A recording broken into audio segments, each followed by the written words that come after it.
राज्यातील महाविकास आघाडी म्हणून महायुती आणि भाजपचे विरोधक म्हणून सध्या सगळ्यात जास्त चर्चेत जर कोण असतील तर ते आहेत उद्धव ठाकरे। गेल्या काही कालावधीपूर्वीची उद्धव ठाकरेंची इमेज आणि सध्या उद्धव ठाकरे ज्या पद्धतीनं निर्णय घेत आहेत, ज्या पद्धतीनं स्वतःला प्रेझेंट करतायत, स्वतःची इमेज बदलतायत, ते पाहता कदाचित महाविकास आघाडीतलं सगळ्यात मोठं नाव किंवा भाजपचे सगळ्यात मोठे विरोधक म्हणून येत्या काही दिवसांमध्ये उद्धव ठाकरे हे राज्यात एस्टॅब्लिश्ड होऊ शकतात। त्याला कारण आहे की इतके दिवस तितकेसे सक्रिय नसणारे उद्धव ठाकरे हे अभिजित दीपके यांच्या आंदोलनाला समर्थन देण्याच्या माध्यमातून मोठ्या प्रमाणात सक्रिय झालेत आणि त्यांनी आता या आंदोलनाच्या समर्थनार्थ मुंबईमध्ये थेट मोर्चाची घोषणा केली आहे।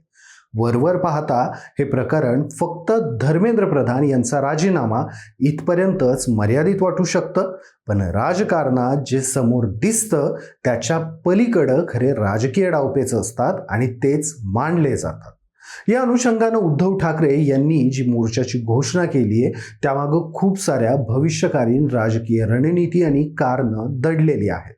काय आहेत ती गणित आणि रणनीती हेच आपण जाणून घेणार आहोत आजच्या या व्हिडिओच्या माध्यमातून। नमस्कार, मी शशिकांत हिवरकर आणि तुम्ही पाहताय कट टू कट। जंतर मंतरवरील आंदोलन हे फक्त धर्मेंद्र प्रधानांचा राजीनामा इतक्यापुरता आता मर्यादित राहिलं नाहीये।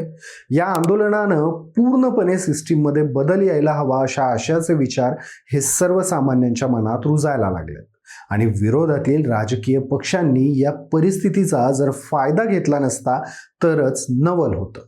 खरं तर देशभरातल्या आणि राज्यातल्या देखील विरोधी पक्षांसाठी ही एक मोठी आयती संधी होती।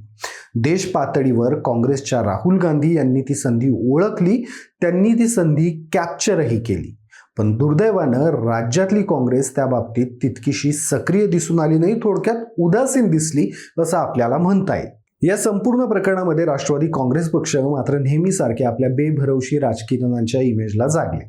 महाविकास आघाडीतले घटक असणारे शरद पवार यांनी मंगळवारी जंतर मंतरवर आंदोलन करणाऱ्या विद्यार्थ्यांची भेट घेतली। त्यावेळी विद्यार्थ्यांशी संवाद साधताना त्यांनी विद्यार्थ्यांच्या मागण्यांना पाठिंबा दाखवला। या संपूर्ण गोष्टींसाठी सरकारनं उत्तरदायी राहिलं पाहिजे असं मतही व्यक्त केलं। मात्र त्याच्या दुसऱ्याच दिवशी शरद पवार यांनी आपली कन्या तथा लोकसभेच्या खासदार सुप्रिया सुळेंसोबत पंतप्रधान नरेंद्र मोदी यांची भेट घेतली आणि या भेटीवरून विरोधात असणाऱ्या सर्व पक्षाच्या सर्व नेत्यांच्या भुवया उंचावल्या। त्याला कारण होतं ते काहीच दिवसांपूर्वी सुप्रिया सुळे यांनी नुकतंच डिलिमिटेशनवरून केलेलं विधान। मात्र या भेटीत शेतकऱ्यांच्या प्रश्नावर चर्चा झाली। शेतीच्या अनुषंगानं ज्या काही आमचे प्रश्न होते, आमच्या मागण्या होत्या त्या नरेंद्र मोदी यांना कळवण्यात आलं असं शरद पवारांकडून सांगण्यात आलं। तिथंच देशभर मात्र चर्चा फक्त सध्या एकाच गोष्टीची होतीये, ती म्हणजे जंतर मंतरवरील आंदोलन। त्यामुळे शरद पवार यांच्या या भूमिकेबद्दल सर्वांनाच प्रश्न पडला। पण हीच योग्य वेळ आहे, हीच योग्य स्पेस आहे हे शिवसेनेच्या उद्धव ठाकरेंनी मात्र बरोबर हेरलं। उद्धव ठाकरे थेट जंतर मंतरवर पोहोचले। तिथं अभिजित दीपकेनं स्वतः हाताला धरून उद्धव ठाकरेंना व्यासपीठावर नेलं, तेव्हा वडीलकीच्या नात्यानं उद्धव ठाकरे यांनी आम्ही तुमच्या सोबत आहोत असा विश्वास सर्व आंदोलनकर्त्यांना दिला। मात्र उद्धव ठाकरे फक्त आंदोलनाला भेट देऊन तेवढ्यावरच थांबले नाहीत। जेव्हा उद्धव ठाकरे राज्यात माघारी आले तेव्हा देखील त्यांनी या प्रकरणी सातत्यानं अग्रेसिव्ह भूमिका घेतली। सरकारकडून आंदोलकांवर झालेला लाठी हल्ला किंवा बळाचा प्रयोग जो आहे तो देखील उद्धव ठाकरेंनी गांभीर्यानं घेतला आणि त्या अनुषंगानं उद्धव ठाकरेंच्या शिवसेनेकडून मुंबईमध्ये आंदोलन केलं गेलं। आदित्य ठाकरे या आंदोलनात रस्त्यावर उतरले होते। भर पावसात आदित्य ठाकरे आंदोलनकर्त्यांसोबत उभे होते। इतकंच नाही तर त्यानंतर जेव्हा आंदोलकांना पोलीस ठाण्यात नेण्यात आलं तेव्हा देखील तिथपर्यंत आदित्य ठाकरे हे पोहोचले होते। यासोबतच आज उद्धव ठाकरे आणि राज ठाकरे यांनी संयुक्त पत्रकार परिषद घेतली आहे। या परिषदेत त्यांनी 26 जुलैला दोनही ठाकरे बंधूंचा मोर्चा निघणार आहे। शिवाजी पार्क ते सिद्धिविनायक मंदिर असा हा मोर्चा आहे किंवा असेल असं सांगितलं। थोडक्यात त्यांनी या पत्रकार परिषदेत एका नियोजित विराट मोर्चाची रणनीती मांडली। या प्रकरणी त्यांनी सर्वांना एकत्र यायचं आवाहनही दिलं। त्या सगळ्यांसोबतच ठाकरे बंधूंनी सरकारला एक इशाराही दिला। तो इशारा होता की आम्हाला धरपकड आणि नोटिसा यांची सवय आहे, पण हा प्रश्न सोडवायचा की चिघळवायचा हे आता सर्वस्वी सरकारच्या हातात आहे। ठाकरे बंधूंकडून सरकारला दिल्या गेलेल्या इशाऱ्यातून एक गोष्ट साफ होते, ती म्हणजे उद्धव ठाकरे आता आपल्या जुन्या प्रतिमेतून बाहेर येत आहेत. ते रस्त्यावरची लढाई लढायला देखील तयार आहेत. गेल्या काही कालावधीमध्ये त्यांनी ज्या प्रकारे त्यांच्या 6 खासदारांनी बंड केलं आणि एकनाथ शिंदे गटात गेले, त्यानंतर त्याच खासदारांच्या मतदारसंघात सभा घेऊन शक्ती प्रदर्शन करत उद्धव ठाकरे भेटत नाहीत, उद्धव ठाकरे वेळ देत नाहीत या प्रश्नांना दणक्यात उत्तर दिलं.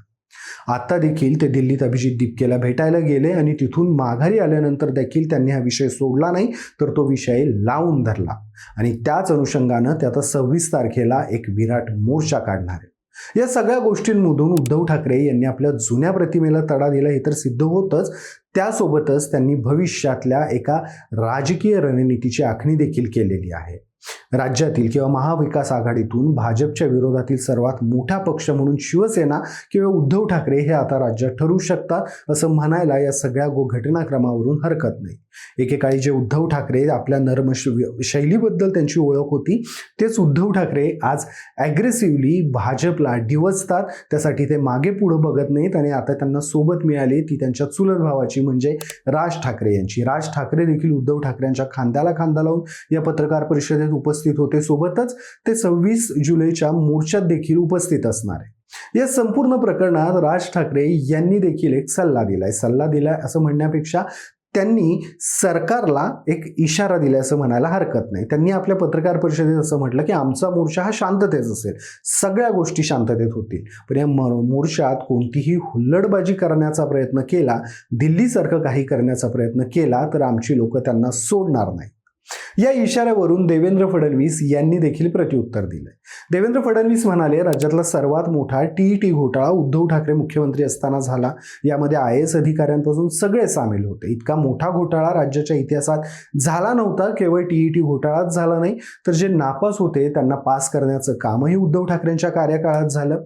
सोबतच टीईटी परीक्षा घोटाळा होत असल्याचं लक्षात येताच आम्ही परीक्षा आधीच घोटाळाबाजांना पकडलं. स्वतःचं ठेवायचं झाकून आणि दुसऱ्याचं बघायचं वाकून हे आता त्यांनी बंद करायला हवं.